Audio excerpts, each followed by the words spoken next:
It's really exciting to be a part of this project because of who we've compiled to tell the story, and also because of the opportunity we have in the viewers that are watching this right now, because each of them is being given a moment in their life to understand that this longevity story is not just for the rich and powerful. It's not something that happens in the far off future.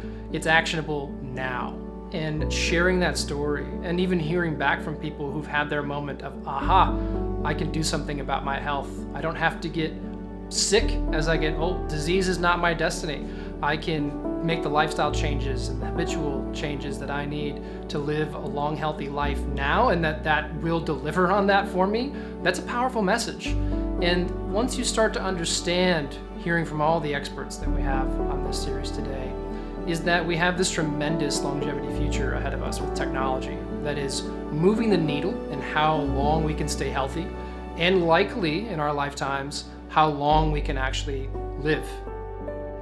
My time here has been wonderful. It's been fantastic to not only be exposed to thought leaders and collaborators in the industry, but not just in the United States, to be able to speak with people from all over the world around the mission to drive health span, improve health span, reduce disease risk factors, and ultimately enhance everyone's longevity.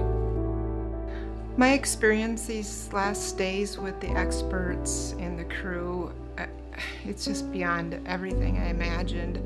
I've learned so much, and it's getting me really thinking of where I want to go with things. I mean, it's ignited my passion for even being more well and doing more experiences in life, and helping other people too that are just like I am.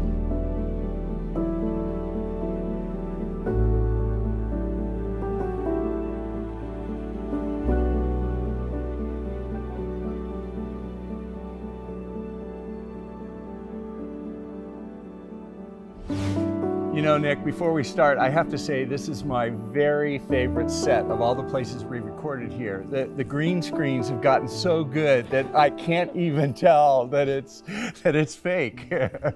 Wow, well, hey, they can't at home either. Thanks for that, Rob. I like a little levity in the beginning of the discussion, particularly because we're digging into some science and we want to keep it exciting and interesting. But thanks for that. Yeah, in this segment, we're actually diving into genetics and longevity. And genetics, another term we're going to introduce shortly, is epigenetics. This has really shifted a lot in the last 5 years of what we think the role of genetics are in longevity.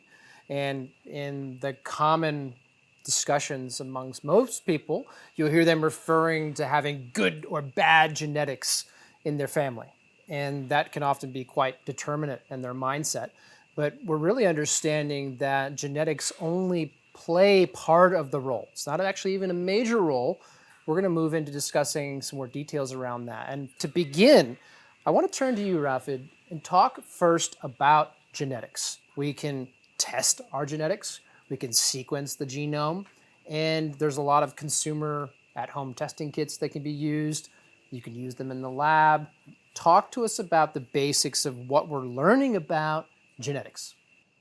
So with now this plethora of readily available genetic testing, we're learning more and more about our own genomes, right? And this is just you said it best, it's not deterministic, it is not fatalistic, but it gives us assessments of our risk and some predispositions to what we may have disease-wise, what we may have in our hair color, you name it, right? That's what our gene pool essentially does. It codes all the things that we may manifest in ourselves, right? So now, and generally speaking, more data is always better than less data. And when it comes to longevity, there's obviously a lot of interest around like what are the genetic components that influence both my lifespan and my health span. Right, and actually I've had my full genome sequenced back in 2018.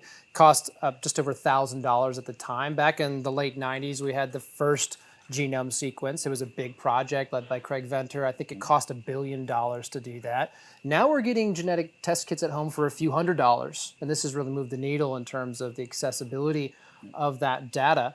But what are we learning in terms of how that's applied, in the clinic? When we have somebody's genetics, we have their blood biomarkers, what is that starting to inform in terms of decision making, in terms of risk? Yeah, I mean, the first thing is that it informs us that we may have an increased disposition towards one thing or another, but it also shows us that it's not quite as simple as that, right? So it'd be really great if every disease was tied to one gene, and we implemented some intervention on that one gene through gene therapy, and it would be better. That's generally not the way most conditions are. It's a multifactorial thing where there's a lot of snippets playing roles.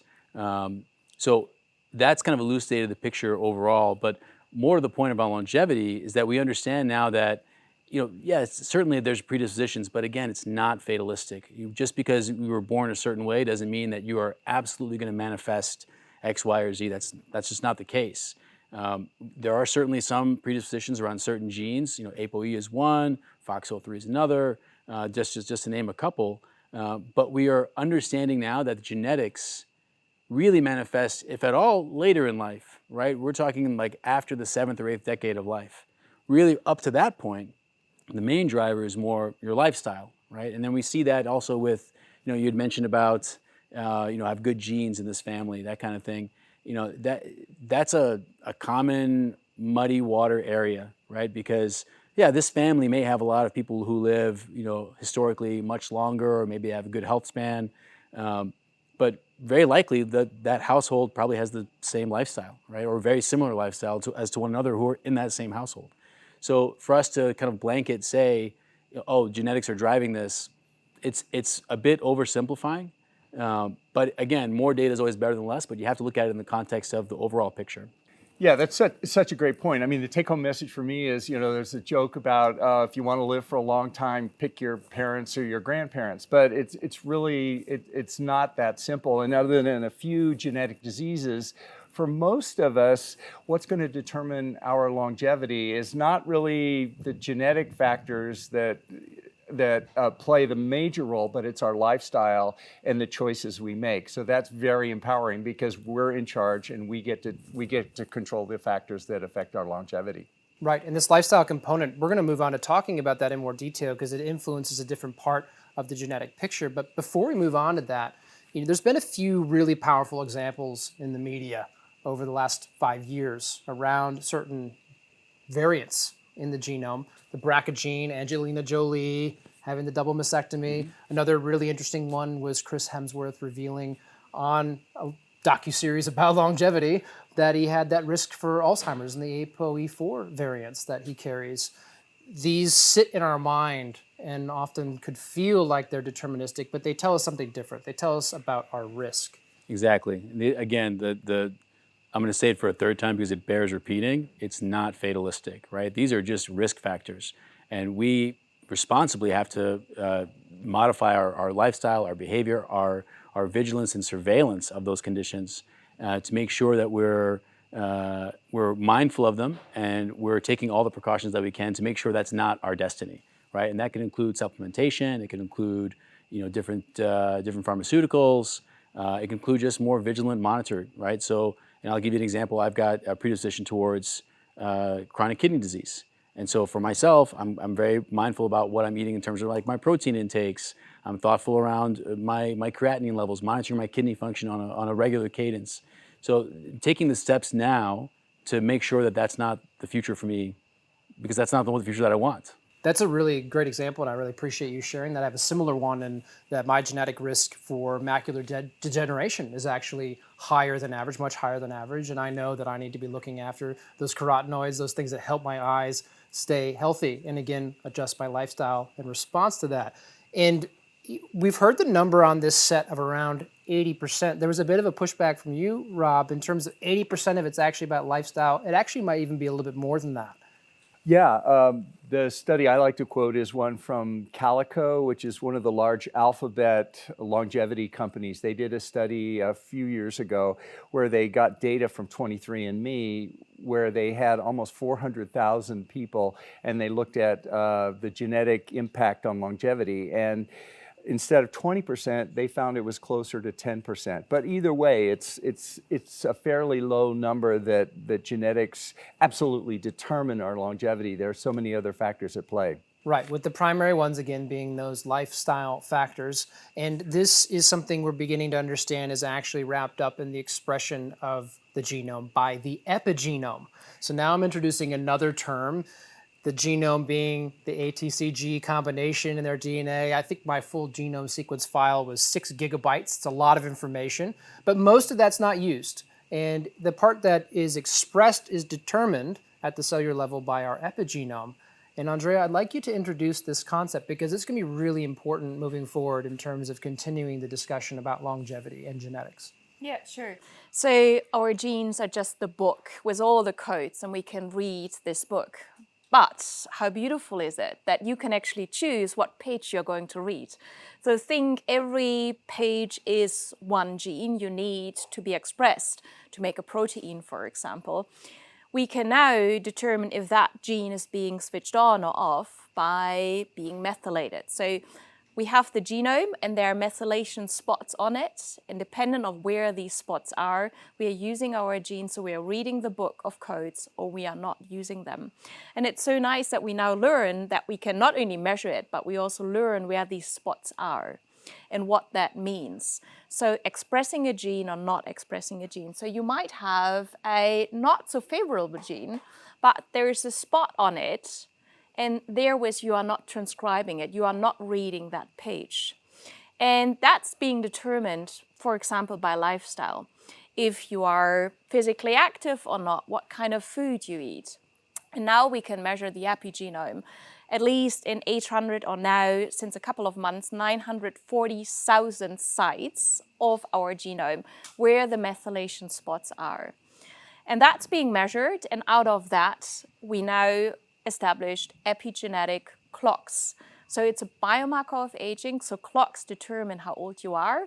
So there are lots of algorithms, lots of investigations, what we can do with these now 940,000 of these sites.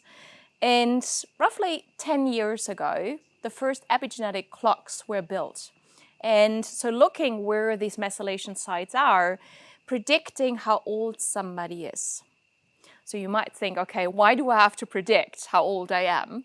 But these were the first investigations if these methylation sites are associated with something meaningful. And the meaningful at that moment in time we defined as chronological age. So these were the first generation epigenetic clocks. The second generation epigenetic clocks for me clinically are much more relevant. They were predicting, or they are predicting, how long I'm going to live. So that's a lifespan. The third generation clocks we are now using and establishing is, can we, based on the spots on the DNA, can we predict what kind of diseases somebody has and how long somebody is healthy? So this is summarized as biomarkers of aging, epigenetic clocks, and the epigenetic clocks are at the moment the most validated ones, so they are quite accurate, not only to predict how old you are chronologically, how long you live, the lifespan, but also the health span. Right, so there's a much more important story actually in the epigenome, which is talking about how we express the genome. And in taking that back to basics, there's actually a different epigenetic signal in every cell. This is one of the reasons cells all have the same DNA, but to form a retinal cell, an epidermal cell, any other cell in your body, it's actually the epigenome that controls the information that's expressed to organize DNA in the body. So again, talking about some of the reasons why we age, losing that information over time is proving to be one of the major drivers of aging, and measuring it the way you're describing to be able to say how biologically old an organism is, how biologically old a human is a big part of actually quantifying biological aging. Absolutely, and it's very nice that you said in every cell system we have, there might be different spots being activated because you need different information, you need a different story to tell to the other cellular systems. This also means that if we are taking blood, for example, or saliva, that the epigenetic makeup, the epigenetic book we are reading might be very different because we are looking at different organ systems. And then this ties into being able to quantify aging. That's why we're calling it a clock, because it's relating to time.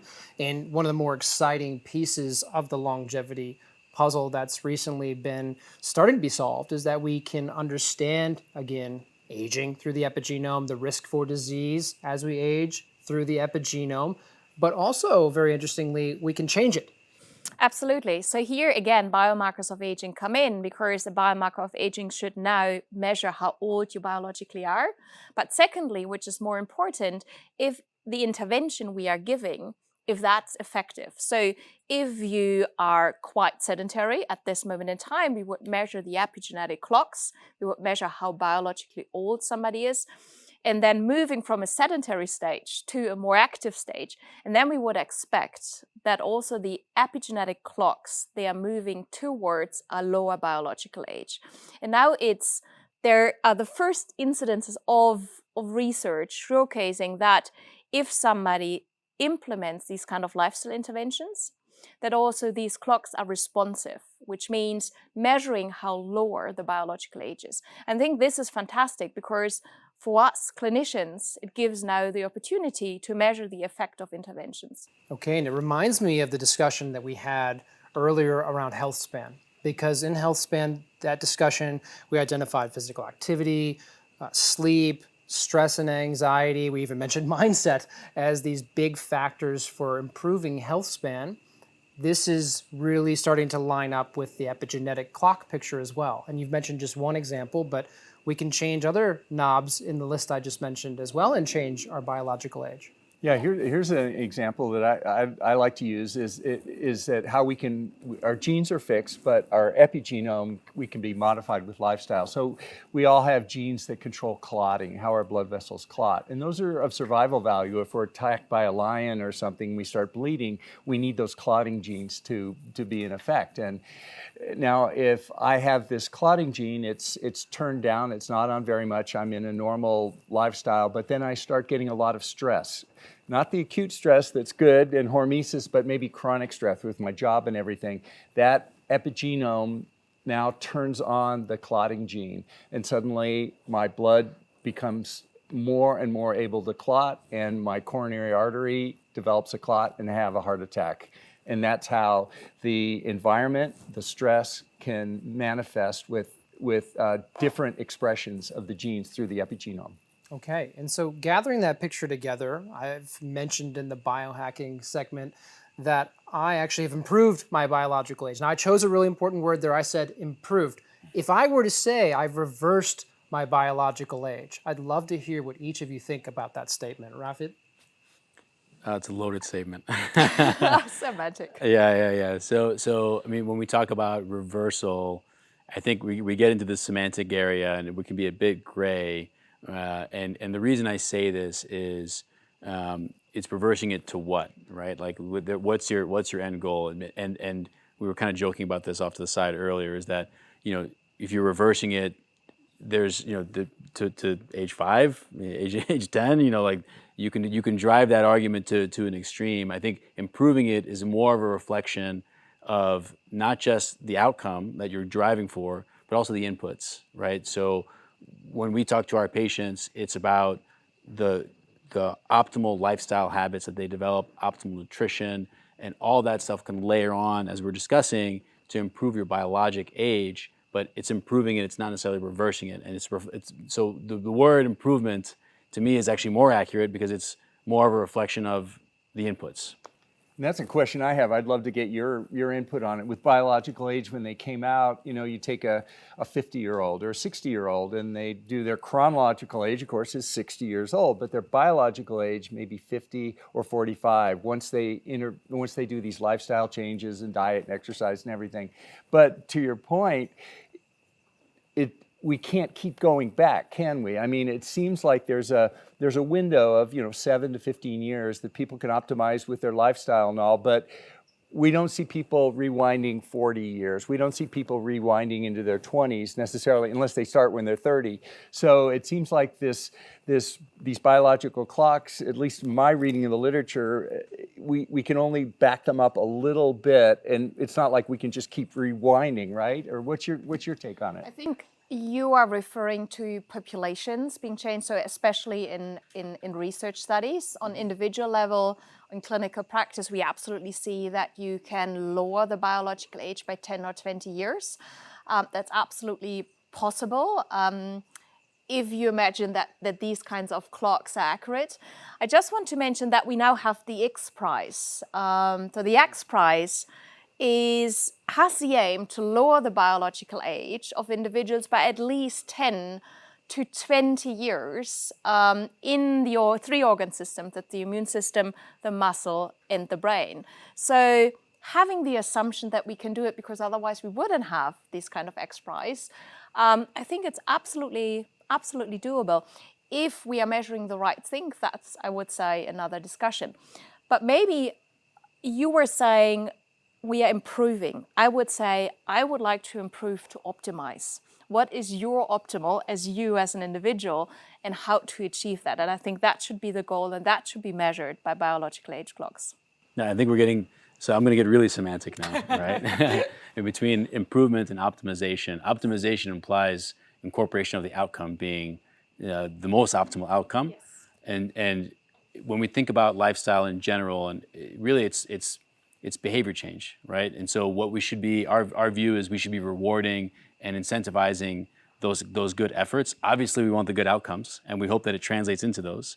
But for our patients, in order to kind of help them pull those levers to modify their behaviors, we use that terminology of improved rather than optimal, simply because I don't want to grade them if there's, give them a poor grade if there's something that's beyond their control, that's suboptimal, where everything they're doing is in fact very good and better. Yeah, but that's a good point, because we already said that our genome is so different between all of us sitting here. Right. So therewith, the optimal value might also be different for you compared to mean. Given their baseline optimal, yeah. Yes. So this is where we get to very, very granular. Like if they're 60 years old, is 50 years optimal, or is 40 years optimal, or is 30 years optimal? When is it optimal? It depends, based on your genome. For example, how I metabolize caffeine, how I metabolize vitamin D. So then there's an optimal level, which might be different to you, based on my genome.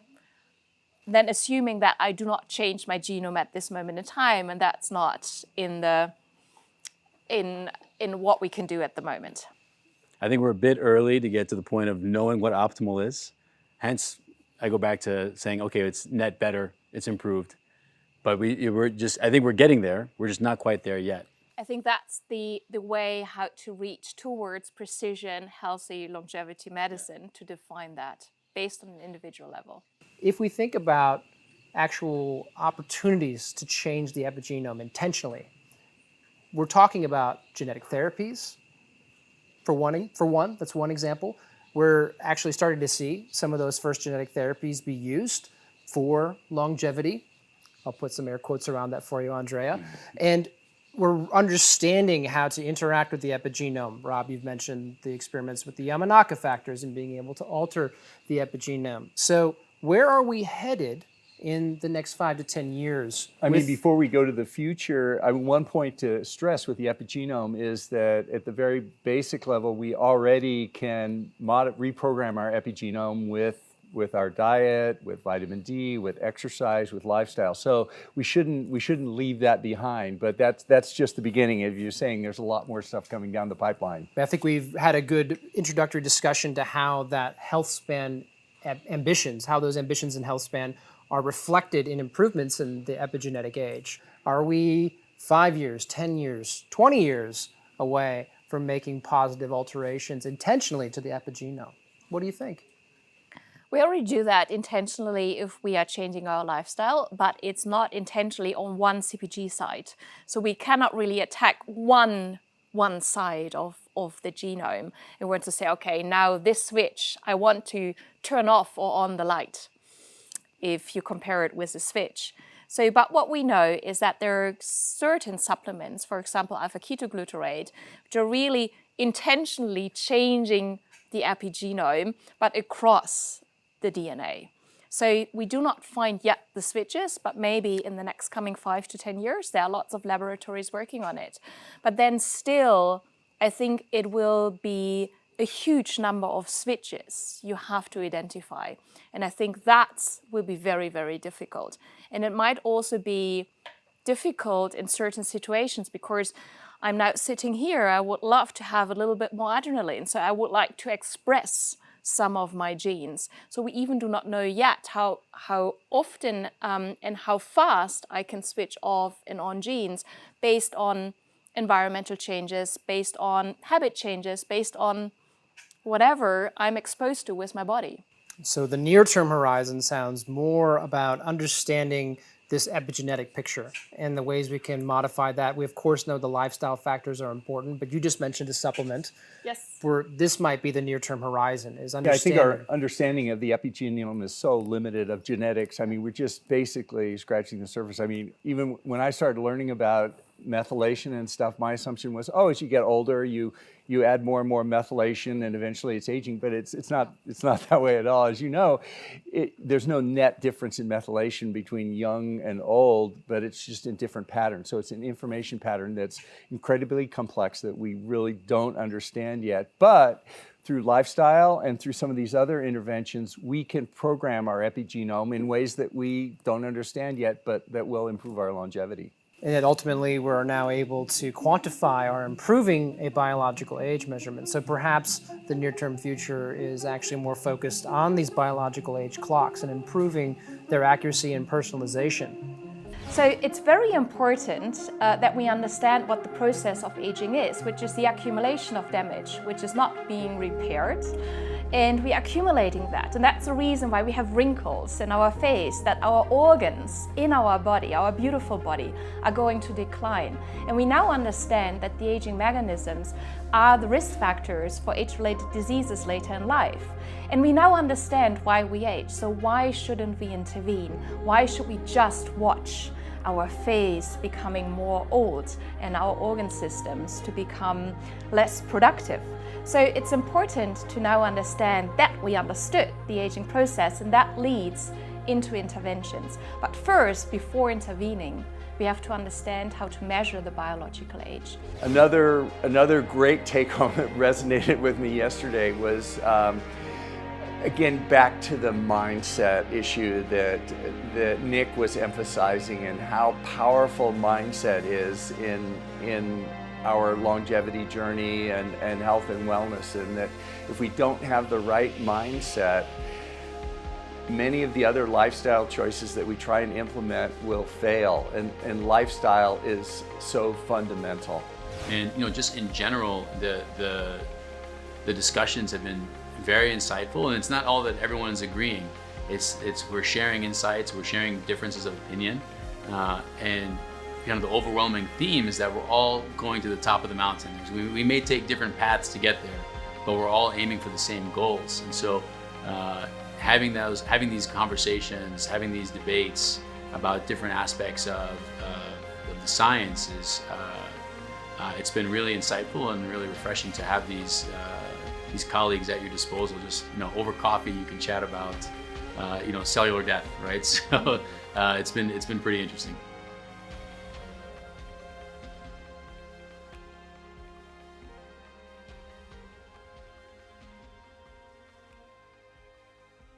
Okay, I'm joined now by Alan. He's been the CEO at Do Not Age for several years, founder at Do Not Age. Really has some interesting things to talk about NAD.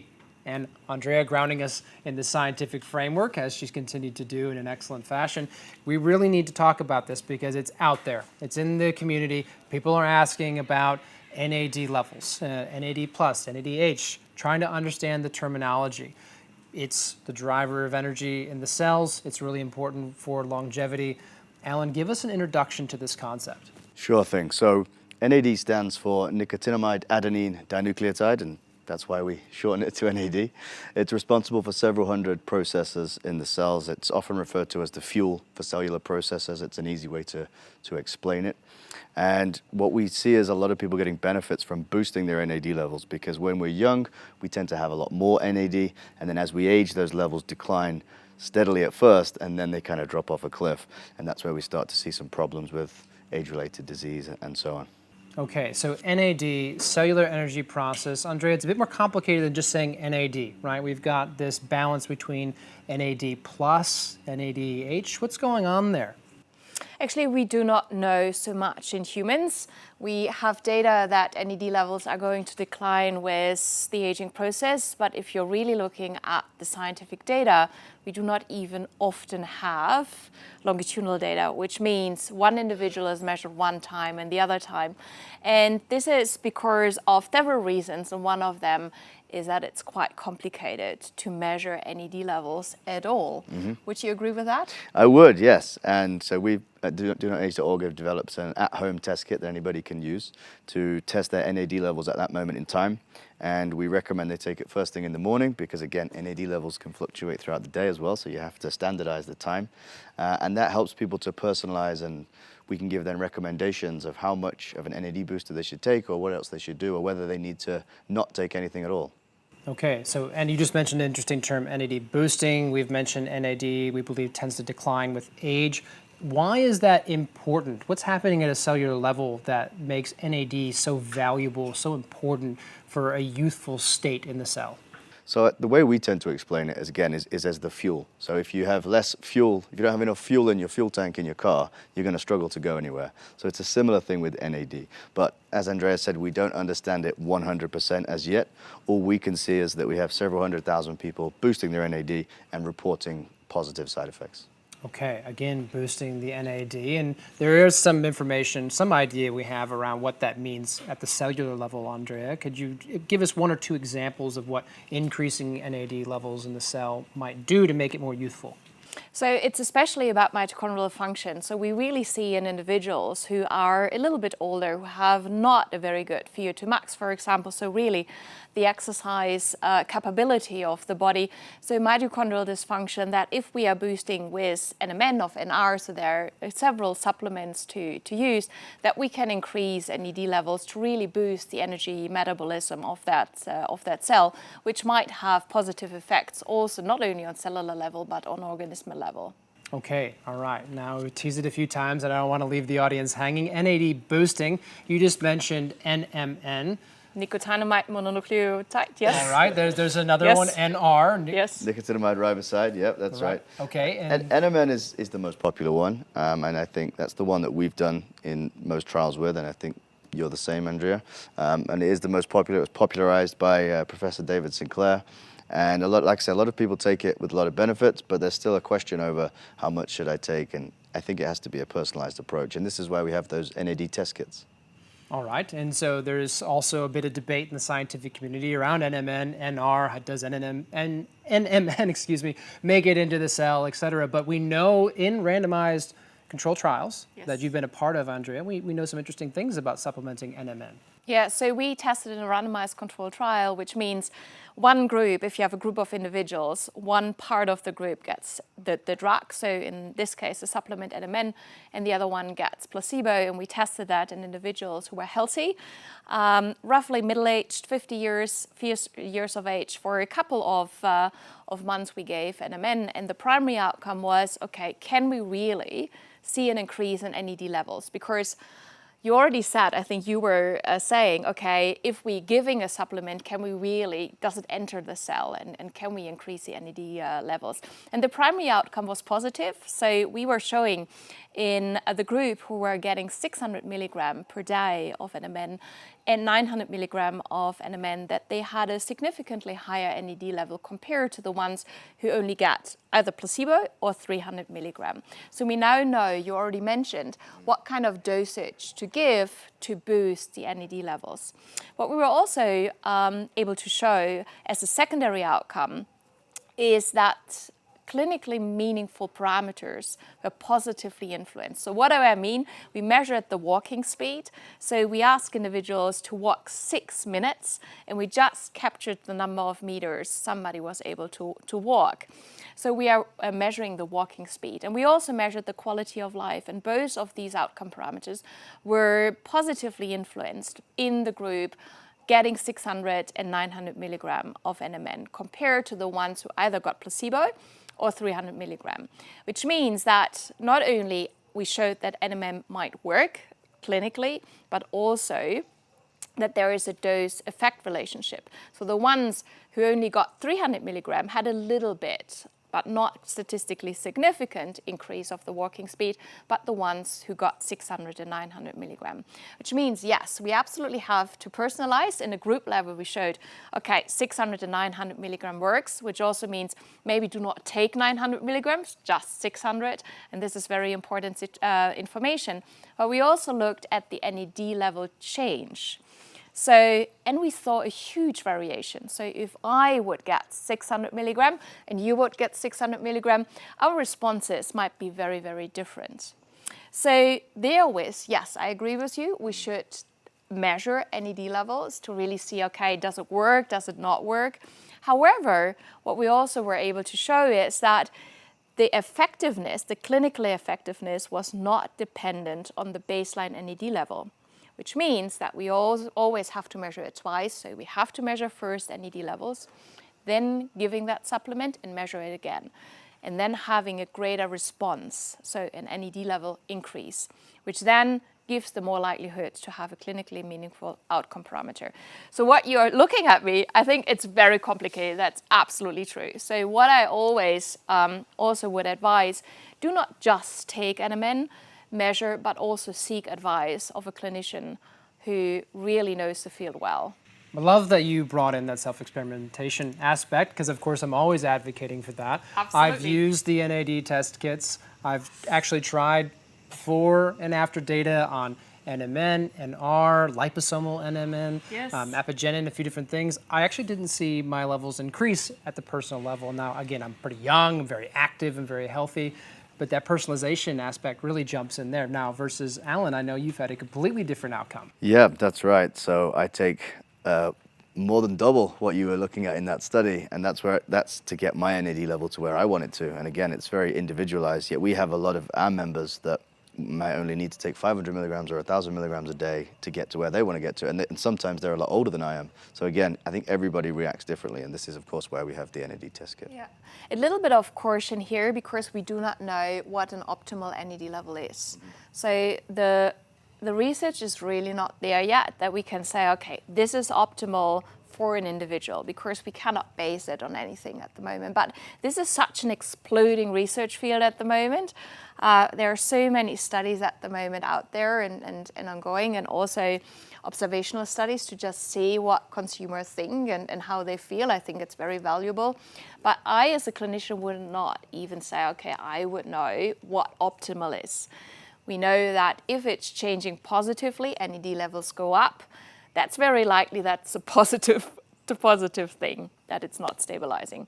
But yes, you are right. There are lots of non-responders, we call them, not changing in the NAD level by boosting it. Well, it continues the theme of personalizing, self-experimenting, figuring out what works for you. And again, those resources are available through the NAD test kits. Yes. We should probably clarify as well why people take NMN and not NAD directly.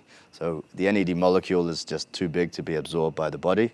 So, and despite the fact that you'll see online lots of NAD supplements, they're not actually going to raise the NAD level, at least not meaningfully. So that's why people use NAD, which is like a precursor to NAD. And there have been no studies where there was a competition between, for example, NMN, NR, or liposomal NMN. So we don't have that information yet. So therewith, we cannot guide our customers. Okay, so we have more science needed. That tends to be the theme in the longevity space. This is, again, where that availability of the supplementation, the test kits, is so important for the market, for people who want to get out there and try it themselves. We have some really solid science showing up to elucidate the picture, make it more clear. But one of the things we do understand about NAD that's really important is that it is fueling these protective gene proteins, SIRTuins, in the cell that are particularly important for DNA integrity and replication in the cell. And in particular, there's one, SIRT6, that do not age. Yeah. You talk a lot about that, Alan. Introduce that to us, the SIRTuins and SIRT6. So SIRTuins, the way we describe them is they're the repair proteins. So if you imagine aging being an accumulation of damage, when you're young, the SIRTuins go around and repair the body very well. And as you get older, the SIRTuins become less and less active and can therefore repair the body less well. And we see the effects of aging. And so There's 7 SIRTuins. They're very not very well named, just SIRT1, SIRT2, all the way to SIRT7. And SIRT6 is the one that's been identified as the most important in terms of aging, because when we look at centenarians, healthy centenarians, so people that are over 100 years of age, active in their body and in their mind, they have very high levels of SIRT6 activity. Professor Michael Kaufman has done studies on it and spoken about how he believes SIRT6 is the most powerful longevity gene. David Sinclair, we mentioned earlier, very famous for his work on both NAD and SIRTuins, has said that SIRT6 is the most important longevity gene. And of course, Professor Vera Gorbanova, who all 3 of us know quite well, is also the lead researcher for us at donotage.org. And she also believes that activating SIRT6 is key to a healthy life. And so what we tried to do was look for a natural activator of SIRT6, and we found that in a strain of seaweed. The only problem we had was that not all strains of that seaweed would activate SIRT6. In fact, some of them would inhibit it and do the opposite of what we wanted. So what we have to do is send these batches to Vera's laboratory in New York and have them tested for SIRT6 activity. And then the finished product is called SIRT6 activator. And that's what's been benefiting so many people around the world. All right, and so this is connecting right into that NAD picture. It's part of the cellular activity that's really important. And Andrea, could we expand a bit on SIRTuins? Because there's more going on than just SIRT6. Yeah, but SIRT6 I think is very important because I know some of the results of the mice studies really showcasing if it's activated that you have less inflammation, especially in the innate immune system. I think there are beautiful results of your mice studies really showcasing that IL-6 is going down. So the really pro-inflammatory cytokines are really showcased to be done. And what I also know, maybe you would like to talk a little bit about it, that even the epigenome in the mice studies when SIRT6 were activated seems to be younger compared to the mice who didn't get the SIRT6 activators. Would you like to comment on that? Yeah, so essentially we see it all making sense because when we look at the benefits of SIRT6 or what we believe they are, which is things like DNA repair, proper chromatin structure, and protection of the telomeres, this all makes sense when we look at the study that was used SIRT6 on the mice. And now what we want to do is put that into humans. And this is where Andrea and I come in, and Vera again. And we're going to be doing that in 2024. So. Well, that's really exciting that we're going to get the answers we need on that. It's clearly an evolving field. And Alan, before we close this segment, I'd really like to hear some examples of the feedback you've gotten from your community of self-experimenters on SIRT6, because there's some really, really interesting feedback. Sure. So I think for me, the most powerful stories are always the individuals where they say something like, maybe they had a real chronic illness or disease and our protocol was just a part of helping them recover from that. So they're the most powerful stories. But I think if you look at it as a general field, what we tend to see is people say they feel better within themselves, they have more energy, they sleep better. But then also, because SIRT6 activator has been around as a supplement for just over 2 years now, we're seeing the people that started taking it are saying that they're feeling pretty constant throughout the 2 years, but when you look at their biological age, it's not increased in those 2 years. So they're 2 years older, but biologically, they're not much older. So sounds pretty exciting. It is exciting. And I think that's really how it should be. So there's a new molecule, testing it in animal studies, translating it into the human studies, and really showcasing that it works or doesn't work. So we will have the answers quite soon. Well, you guys know me well enough to know that it'll be in my self-experiments not too long from now. I've, of course, been planning on that for a while, but one thing at a time. Thanks both for really helping us understand NAD, its role in the cell, its role in longevity, and exploring this emerging science in the SIRTuins, particularly SIRT6. It's been very interesting. For somebody that wants to start their health optimization journey, I think one of the first steps would be to evaluate the situation, the starting point. And the way to do that is by looking at 4 main pillars of well-being. Those are diet, exercise, sleep management, and stress management.